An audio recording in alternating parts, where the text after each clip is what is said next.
ฝนตกพี่น้องเอ้ยเลยเด้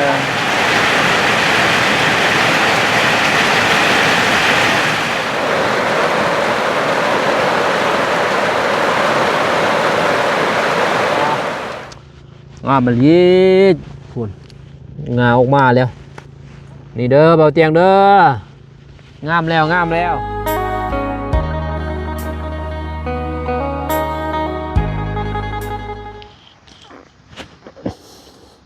ปะโถพี่น้องเอ้ยมาพีกแล้วบันนี่ข้าวเป็นขักฝนก็มาเลยฮะเอาเขาในเนี่ยยันเปียกไรจังขัก เขาลมเอารถเขาลมวะโอ้ยอย่าแล้วมันปานนั่นพี่น้องเอ้ยเนาะกราบทักทายสบายดีสวัสดีเด้อพ่อแม่พี่น้องเมื่อสู่คู่สู่คนพ้นกระนำพี่น้องเอ้ยเนาะโดนยันเฮามาเจ้าคนตกแม่นบ่ฝนบ่ตกจักมื้อนี้ฝนตกสบายดีเอาสินหมูกินข้าวแล้วบ่กำลังกินบ่คนมาเด็กงานใครเชื่อตามแผนหอกเลยโอ้คักเลยจ้ะ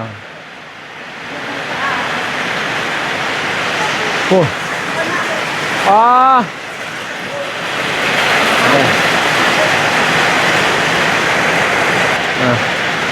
ฝนตกพี่น้องเอ้ยเลยเด้อเอาไปแห้งเลยโอ้ยเลยหัวแล้ว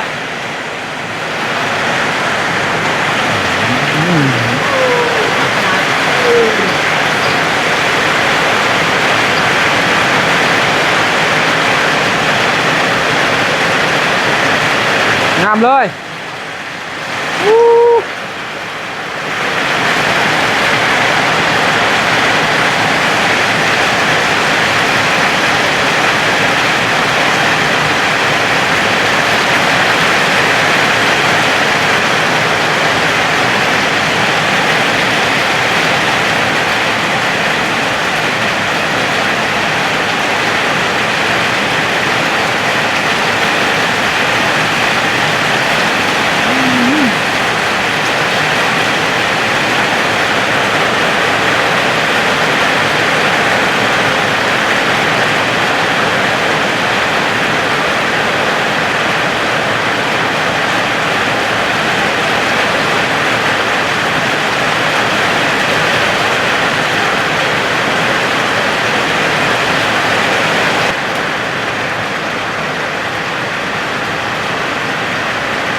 คนแห้งนี้พี่น้องทิศหนึ่งใบตกมาตกมาเนี่ยก็ไม่ได้งามและกาแฟ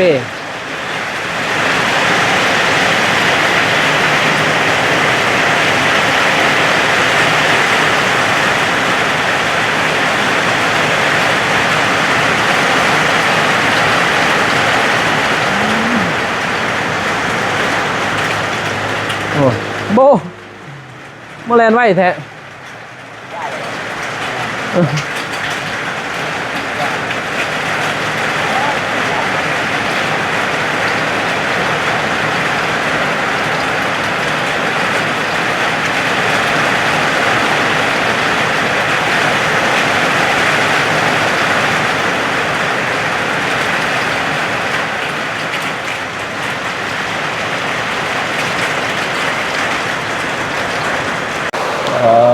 คนตัวแห้งเลยพี่น้องเลยแห้งว่ามีเครื่องเบาเตี้ยงเป็นยังไงเนาะคนแห้งเลย8 มื้อใหญ่แดงว่าคนบ่ตกมามื้อนี้ตกเป็นยังไงโอ้กาแฟกำลังงามมาเพื่อกำลังงามมักแต้งกำลังงามเห็นเนาะแล้วก็มากระโพดกลางงามเห็นเนาะตัวเรื่องเป็นยังไงเนาะน้ำบอม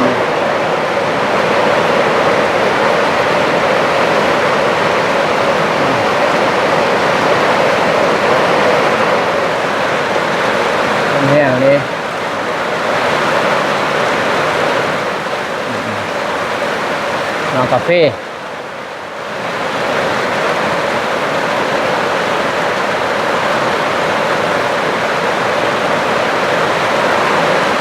พี่น้องเอ้ย ไม่เร็ว ฮะ หลังจากพ้นเศร้าตกเป็นยังไงเนาะไอ้แดงพาคว่ำเด้อเราคุมมันแล้วก้อนเราอะ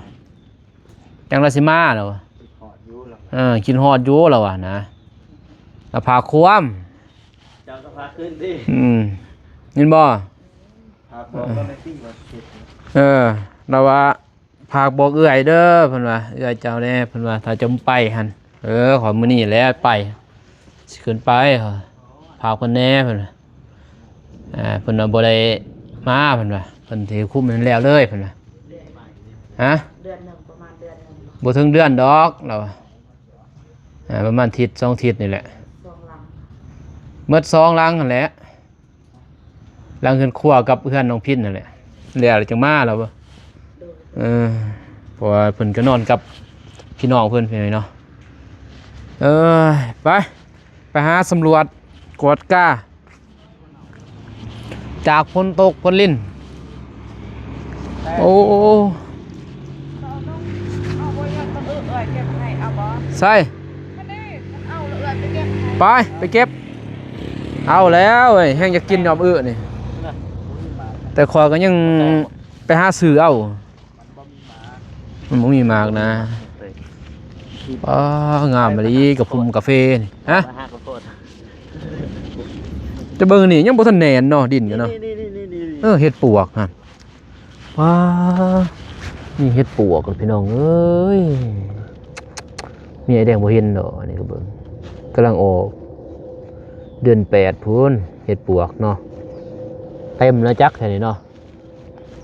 เฮ็ดปวกยันละพังบ่จักโอ้ใหญ่เลยเนาะโอ้แทงจนหมุนดึงเอากระบอกมัน ปล่อยเราตำเจียวไปโอ้มาอันใดบอกกูนี่ไปหากินให้มาอันใดซุ่มเลยหยุบเลยหน่อยเนาะดินก็เลย มันไทยเลย งามเป็นไงกระพงกาแฟไปบอกแตงไปนี่ตัวนี้งามมันยีดพูนงาออกมาแล้วนี่เด้อเบาเตียงเด้องามแล้วกาแฟเจ้านี่สบายใจรถอยู่รองแจ้งนั่นสบายใจเด้อ หาจนเมื่อยเจ้ากะ ได้ค่อยมันไม่ค่อยเลย หารถเราอะเราก็จนเมื่อยแล้วหามันบ่ทันหอดย่ามมันนะ มักกะดินกำลังออก อยู่นี่ก็บ่ทุเรียนบ่นี่ โอ้ชักจนบักละลายพุ่น บูบาดนี้สบายเจ้าได้เสียหญ้าเจ้าหมู่บ่ได้เสียหญ้าจะเสียให้มันทันได้บาดนี้จะปลูกทอดินเด้ จะน้อยกาแฟใหญ่ ยา สีบ่ได้แล้วมันก็ดินจ้ะ บ่ได้แล้วเจ้านี่มีแต่เจ้าแล้วคุม เสียอย่างเดียว บ่ได้นี่มักทุเรียนเจ้านี่จะคุมบาดนี้จะคุมให้มันสะอาดเลยเพราะว่าเพิ่นสิขายเด้พี่น้องเอ้ยเนาะ ทุเรียนนี่ เสียตัวมันหกอันแรกเลย ตัวหกก่อน บนมักทุเรียนเพิ่นนี่คุมแล้วเพิ่น จะน้อยก็เดี๋ยวเสียอีกเลยหกมาอีก หกแล้วอันนี้แต่ก็ ผิดบ้า ยังอยู่ปะมนแดดก่อน ที่ทั้งเราบ่เก็บเลยบ่ทงมันเฮ็ด ใส่ บ่ออกเลยบ่ ปะอันนี้แหละปะมันใหญ่ก่อนมันสูงจากครึ่งเข่า โดดขึ้นมา นี่โดดนี่เพียงนี้ก่อนนี่ยังอีก2 เดือนแต่นี่จะออกได้เนาะทันโกไปเบิ่งลาพุ่นเบิ่งหมากอันยังหมากหมากอี ขอไปแค่จนมาเมื่อไหร่ตามน้ำยิ้มเลย ใส่หันบ่ ขอไป ตัวนั้นมันตายได้เพราะว่าหมดจากทะเลก็เนาะ ย่างวะ ย่างโอ้งามมาดิพี่น้องเลยโอ้บนนี้ละงามนี่ละงามอ้าโหทุดโถโรกานพี่น้องเลยส่วนเบาเตียงเพื่อนโป่งทุเรียนเนาะน้องเอก เป็นอยู่บ่ทีนี่ฮะบ่เกิด เกิดแต่มันเกิดแต่ว่ามาก่อนนะ หมากบ่งามได้ คือกันอยู่เฮือนข่อยตะกี้มีได้อยู่เฮือนข่อยนี่ อืม มาเลียดมามันรถเกียร์ บางครั้งบ่มีซ้ำเนาะบ่มีในเนาะ แบบมีอยู่หมากมันหันจะเห็น อืม หมากแต่มันบ่เป็นหั่นนะบ่กล่องก็อาการตามกระดับเห็นอยู่ประมาณนี้ก็เปิดใหม่เด้ตายแล้ว โอ้ซ้ำนี่ก็ได้เนาะมาหลอกกำหนดว่านี่จะตายกันเลยใส่บุกแกบ มึงเก็บบ่ใส่บ่นี่พูยบ่บ่ว่าใส่ ใส่ ปลา15 มื้อเท่านึงโอ้โหดโผเลยนี่ดองเอ้ย ชีวภาพกับยูเรีย เบิ่งเต้นี่เพิ่นใส่พูยเป็น15 วันเท่านึงนี่โอ้ยมันก็ ปุ๋ยสอบเขียวกระต่าย มันก็สิยังสิบ่งามเนาะบ่โก สูตรเล็งหาเล็งใบ นี่ตายบ่โกบ่เหลือ เรื่องนะ โมเมนต์ตัวเฮานั่นบ่ห้วยเห็นบ่จักสิเดาบ่ตัวห้วยบ่ตายเนาะ ยาขยาสี ยาขยาเด้อนี่ ปงนี่ โป่งอีกอันนี้มันโป่งใหม่เด้ตัวตายก็ตายอันนี้ มันบ่สูเสียมเลย ซับคู่เทื่อนี่ก็ตายนี่บ่มีหยังดอกหมอดไปกินเลยเด้หมอดเจาะหมอดหยังมันพุตอนโดงมันก็ฮักมาเนาะหมอดลูกนี้ ตัวนี้แข็งแกร่งครับตัวนี้แข็งแกร่ง คือเก่า เจ้ากำมาคือเจ้า เรียบร้อยเลยเนาะอันนี้เด้เห็นเป็นตาออกมาอีกเบิ่งนี่ดำของมุมยังมีตาอยู่โพดโผลีได้หน่อไม้ตัวนี้ แล้วดำนี่เนาะนี่ดำนี่มานี่ก็ออกนอเก่าวันนั้นดังเนาะเลี้ยงปลาได้เซยอะไรอย่างบ่ให้ปลาขึ้นอยู่ มื้อนั้นป้ากินจับไปล้างตัว บ่ แม่จะบอก อยู่นี่ปลาหยังปลากังนี่มันเคยมีสระอยู่นี่มันคิดว่าสระ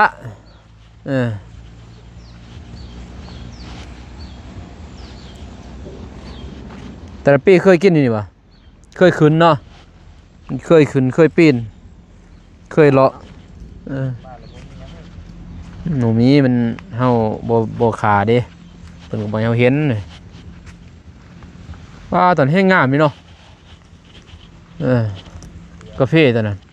คือต้นใหญ่ไป นี่น้านี่ยอดเขียว จ้าซาโบเล่ได้จ้ะบ่ได้นี่ไก่รถบ่น่ะ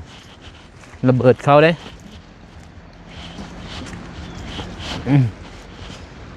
อุดมสมบูรณ์เป็นยังไงส่วนเบาเตียงเพิ่นเอื้อยเพิ่นโอ้ตัวนี้ให้งามเลย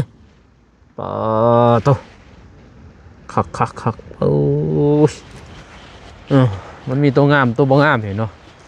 ตัวสมบูรณ์กันงามนี่เราจะเป็นงา2 งา 3 งางามมาเลยพักนี่ก็ได้โอ้เจ้าบ่มาเลาะบ่เจ้าบ่ฮะจะคือบ่เลาะอุดมสมบูรณ์ไปด้วยทรัพยากรเห็นบ่จะตำแจ่วนี่ก็ปิ้งซีนหมูนี่ก็แซ่บไปได้นี่ คอยจากทางคอยจะได้นี่คอยจะเคลียร์ออกกระยาง บ่มีบ่นั่นบ่หมักแตงบ่ดึงออกนี่เอานี่ ปะนั่นแหละ จากดึงออกซื้อดึงไปใช่บ่จะดึงไปโอ้งามนี่เนาะบ่แม่นเก็บแล้วบ่จัน ไอแดงจะเก็บเมื่อในดู บ่มื้อเช้านี่เราเมื่อตอนเช้านี่ตอนเช้าเราก็มาบ่หวานขึ้นนี่ ขึ้นไหนมากเนี่ย แซ่เราบ่มาแล้วบ่โอ้คักดอกตัวน้องอีกลอยมาขึ้นนี่อีกจักโมงเดี๋ยวมา เรามาแต่6 โมงแรงพอนี้พอเพิ่นว่าเมื่อก่อนเพิ่นน่ะบ่ได้เมื่อพุ่นดอกเพิ่นว่ามีแต่เมื่อนี่กำกอกเพิ่นน่ะอันสุดท้ายมาเก็บเมื่อตอนลูกอีกพอได้กินแล้วนี่บ่ต้องได้ซื้อเนาะซื้ออันซื้อนี่นะนี่แกงใส่นั่นสิ้นหมูหั่นจะย่างนี่เฮ็ดตากแห้งแกงกินก็แซ่บ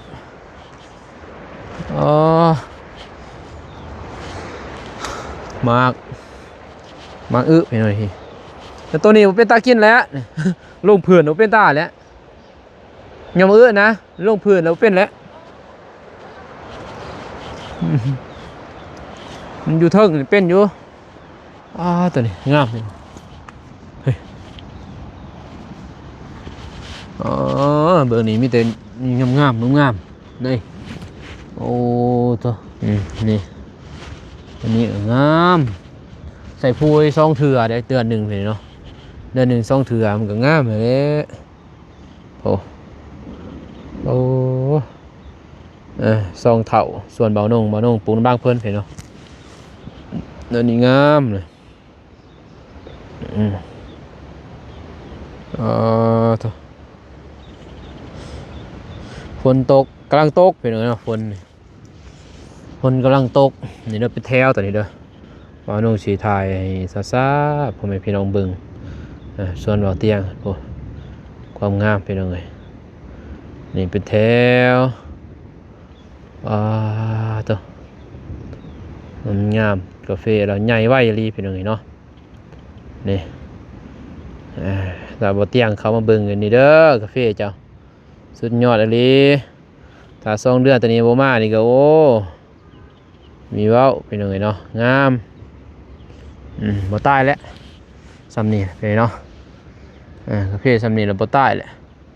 มีแต่บำรุงรักษาจะเบิ่งรถมันใหญ่นี่แม่นหาได้พี่เนาะแม่นหาคู่แม่นหา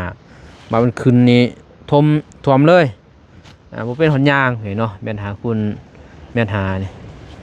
มีเว้าพอแล้วเก็บยังไรลวงไว้กินอีกฮะโอ้ยเอาเพิ่นเก็บเองเพิ่นเอาเพิ่นเก็บเองเพิ่นนะเพิ่นอยากเพิ่นมาเก็บเองเพิ่นเนาะเพิ่นอยู่ไก่เด้บอกโกเพิ่นไผทางเจ้าทางแคมเสียยังทางเอาในนี่แล้วนี่ทางแคมซื้อทางหดแคมพอดีพี่น้องทางหดของหดแคมเสียหดแคมอีกโผล่ดอกไปเสียต้นแรงต้นเสาเขาไปเสียหญ้าเมื่อวานนี้ไปเสียหญ้าเบาเมฆไปเสียหญ้าน้องเมฆพุ่นเพิ่นจ้างบ่นี่เด้มันอยู่เทิงได้อยู่มันเก็บอยู่ลุมมันบ่เป็นตากินนี่เนาะยอมมือนี่ยินทรายเว้ยหยาบขึ้นในนี่บ่ได้แล้วนี่บ่ได้แล้วตอนนั้นพร้อมลายที่บ้านเฮาบ่มีเลยหยากใช่นี่หน้ำนี่ยากจะปลูกหยากมันบ่เป็นมันบ่งามมันแล้วอ้าว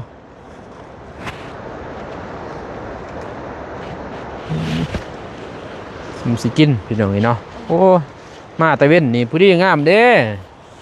คนมาตะเว้นเนี่ยมีไอแดงซุปให้กินพี่น้องโอ้คักหนักเลยซุปบ้านเฮามีแต่ซุปมันแหละใส่ใบครีมใส่ผักผูดินหอมคุยๆอะไรแม่นบ่บ้านสมไอแดงจะใส่ผักไอตู้เสืออีกตู้โอ้ใส่ไปตู้ก็หมดเท่านั้นแหละเม่นกับเม่นกินบ่ได้ดอกข่อยบ้านไอแดงกินนั่นน่ะแซ่บใส่นูอีกนูอีกครั้งเขาก็ใส่ไปตู้เท่านั้นคิ้วบ่ได้ไปพอแล้วเก็บยังหลายดวงปลาไว้แน่ได้ออกได้ทางได้เจ้าเขานั่นแหละ เขาออกห้องนั้น จะได้ขอสิจับนะโอ้ยเนาะมาโอ้ฮะขอจับเป็นมีขี้เดียดบ่โอ้ยสิขี้เดียดได้อีกเนาะนี่มีแนวจับประธานโกเอาบ่โอ้ยเนาะจนน้ำมาส่งพี่น้องเอ้ยเอาสิเอาบ่เอาในเมื่อซุปนี้โดสิเอาตัวได้เลือกเอา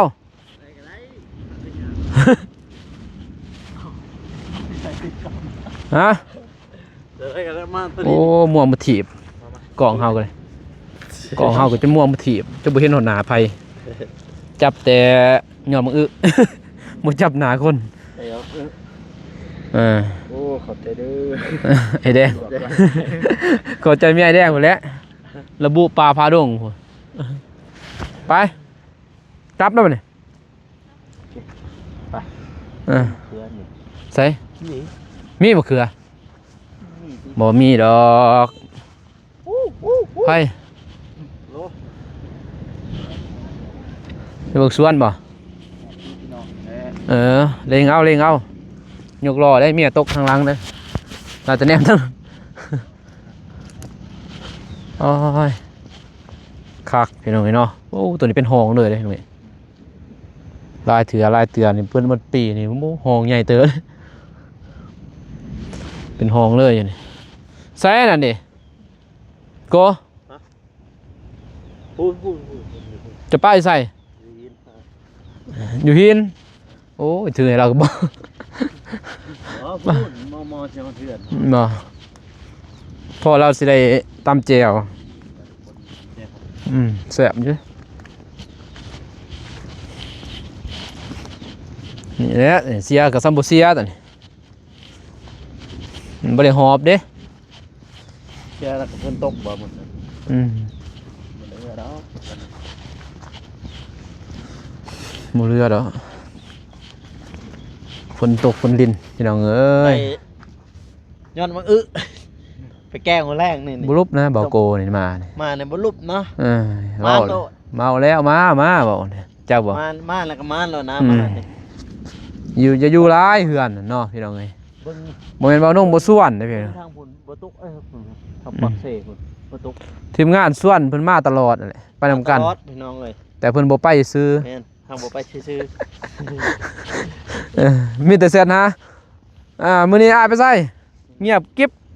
เสร็จแล้วก็โอ้มีหยังจกบ่มื้อนี้ไปไสอ้ายไปถ่ายงานเด้อคือเก่าหั่นแหละเงียบกิ๊บ เงียบเก็บ แม่นบ่ ตอบแล้วนะตอบเลยเงียบกิ๊บ บ่ได้ตอบซั่นนะมีแต่เงียบ เออ เงียบกิ๊บโอ้ลง TikTok บ่ต่อเฮาติบ่ไปเบิ่งไปมักแตงไปมักแตงก็พ่อให้เป็นบุญหูบุญตาติพี่น้องเอ้ย หลายเชื่อเลยเด้อ มาจอบนี่เดือนละเทื่อได้นี่เด้มื้อนั้นได้บ่เห็นอยากอยู่ได้ แตงว่า อืม พูดมาสิฮอดอันนั้นย่างไปโลด เห็นแล้วอยู่ทาง อยู่ทางนั่นน่ะ โอ้งามลิตัวนี้ คันเห็นผู้ได้เห็นแล้วจองไว้เด้อง ามลิเพิ่น แตงกันเด้อ ผูกแขนไว้ติเห็นบ่สมัยตะกี้ จองไว้เลย ตะกี้เอาแล้วไปเอาตรงย่างมามัดแล้วมามัดแล้วก็จองไว้ ใส่กันเลยแถวให้พวกให้ อืม เบิ่งเด้อผู้ได้ตาดีผู้นั้นได้ โอ้ดีสำหรับก็บ่เห็นดอกจนเมื่อยเลยอยู่นี่แฮงเปิดเลยกับน้องเมฆค่ะเปิดหาเขาว่าบ่เป็นครับ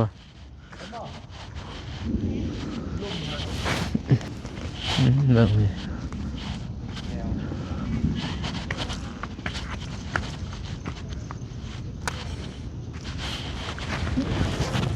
โอ้เห็นแล้วว้าวบ่เชื่อบ่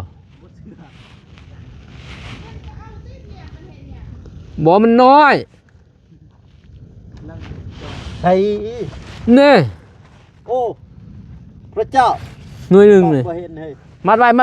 มือหนาพอดีงามเลย เร่ อย่าซีตีมันสิเน่า เดี๋ยวเอาดิ เห็นว่าพูดดินะอู้ลายหน่วย ไปเห็นหน่อยนึงควายเด้อ โอ้มัดไว้นี่มัดไว้นี่ โอ้ โอ้ยนี่แน่นี่ เปิดดีจิ้มบ่เห็น นะ ใส่กล่อง บ่ให้เขาเห็นบ่ บ่ในกล่องนะบ่เห็น นี่พี่น้องโอ้มาขดโง่เลยตัวนี้โกเอาลองเบิ่งปิดแล้วนะลองคำแรงแหกมานเจ้า มาแล้วก็มันแล้วเนาะ อืม มากินเลย คนมานเด้เจ้า กินเอามา ส่งกระปั่นแม่ส่งปูมือบ่อีสังแนวนั้นไผปลูกปลาแล้วมากักแต่ คือจะคลองเลยโอ้ยเด้ง2หมากเลย3หมากเลย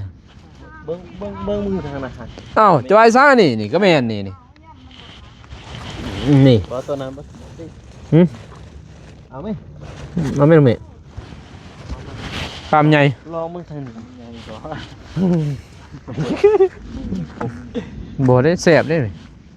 หมูคมในร่องเบิ่งโกโอ้เพิ่นโปกอีกได้ตัวนี้โอ้ใหญ่เลย ได้บ่ ไปทวดเฮ็ดอีหยังกิน เป็น พูนหมูมีนะ โอ้ยอกละมัดไว้รถตอนน่ะนี่มีหน่วยหนึ่งอยู่ อยากมัดเฮ็ดอีหยังใครมาอยากกินก็จะ บ่แล้วจะไม้ไว้เจ้าผู้เกะผู้ปลูกแล้วมันทันกินบอกโกดิก่อนเอาลงอ่ะ เอาจังนี่นี่ มันบ่มีสารผิดใด จะมักสิดิน มักทินมัดบ่นี่ มัดแล้วสดอาหาร โอ้พุ่นกับชุดพุ่นอ้าวซ้ำสิต้ม เจ้ามากก็ถูกก่อน อ่ะ ลูกต้ม ซ้ำสิต้มกิน บ่ดีเลยสิบ่ได้บ่ยำเก็บกาแฟ ทั้งกินทั้งขายเลยเฮา พอดีเนาะ เอ นี่ อ ยำเก็บกาแฟเลย บ่ได้อันแล้วยังอีก2 เดือน บ่แล้วตัวนี้หันเดือน เดือนเก้า ได้จังได้กิน เดือน3 ว่าบูเดือน3โพดโพเดือน3 บ่ไปเลย ปีใหม่พุ่นแหละบ่ปีใหม่ปีหน้าพุ่น บ่แล้ว บ่แล้ว3 เดือนนี่ บ่ ขึ้นว่าเดือน3เดือน3 เดือนนั่นนะ 3 เดือนเนาะ3 เดือนนี่ก็เดือน6เดือน7เดือน8เดือน9อู้งามดีเบิ่งนี่คักอะลีกับเพจตัวนี้เบิ่งนี่จะมางามแต่พูดโอ้ มันหม้ออันนั้นเอาอาบน้ำอาบใน เกี่ยวตีมไล่ลงนี่บ่พุ่นธรรมศาสตร์บ่คือน้องนูบ่พูดธรรมศาสตร์แต่ตัวนี้นี่สิเป็นคือกาแฟน้องเมฆอันนี้สูงๆเลยเนาะตัวกาแฟตัวต้นเดียว คันต่างกันเด้ คัน รอเบิ่ง ต้องแตกเหรอนี่จังได๋อีหยัง คือเจะกอง คมบ่ บ่ละคมหมก อืม ครับ เจ้ามีบุญอะไรเนาะ คือบ่ไอ้แดง ก็คือหันแล้ว เจ้า เดี๋ยวนั้นมันเป็นนะโอ้มันมีบุญอะไรใดเลยประธานโกนี่ ครับ คันบ่เอิ้นมากก็คือสิบ่ได้กินบักแตงตัวนี้เนาะ คือสิบ่ได้กินหมกแตงเนาะ ไปบัดนี้กลับก่อนเด้ออยู่ดีมีแห้ง นี่ไม่แห้งคือกันหันแล้ว ไอ้สักเป็นแล้วบ่คือ ก็เอามะเขือมันเกิดเอง ตัวมันเป็นตอนนั้นไปพี่น้องเอ้ย ทำเด็ดหน่อยหนึงเกิดเอง แล้วได้เกิดเอง คันจะดุ อยู่นี่แหละบ่แม่นหัวโป โอ้ บ่คันจะดุมีมะเขือครับขอยเห็นอยู่เจ้าน้ำเขือที่หาหน่อย ไปพี่น้องเอ้ยเนาะมันต้องจะเดินทางกลับก่อนบัดนี้มันค่ำมืดแล้วพี่เนาะมีแต่มาเบิ่งสวนเบาเตียงเพิ่นฝนตกมื้อนี้7-8 มื้อฝนบ่ตกทางนี้มาตกมื้อนี้พี่เนาะประธานโกมาก็เลยตกซะใส่ธงติเว้ยใส่ธงติมีอยู่ในบ่มีบ่บ่ไปเลยเนาะพอๆกันในคลิปหน้าเด้ออยู่ดีมีแห้งเมื่อสู่ขู่สู่คนพี่เนาะ สุขภาพร่างกายแข็งแรงเดินทางไปไสมาไสก็ขอให้เขียวตลอดปลอดภัยหมดสู่ขู่สู่คนพบครอบครัวพี่เนาะผู้ใหญ่ใจบุญ FC ทุกท่านพี่เนาะพอๆกันใหม่คลิปหน้าคลิปนี้ขอกล่าวคำว่าสบายดีพี่น้องไปบ๊ายบาย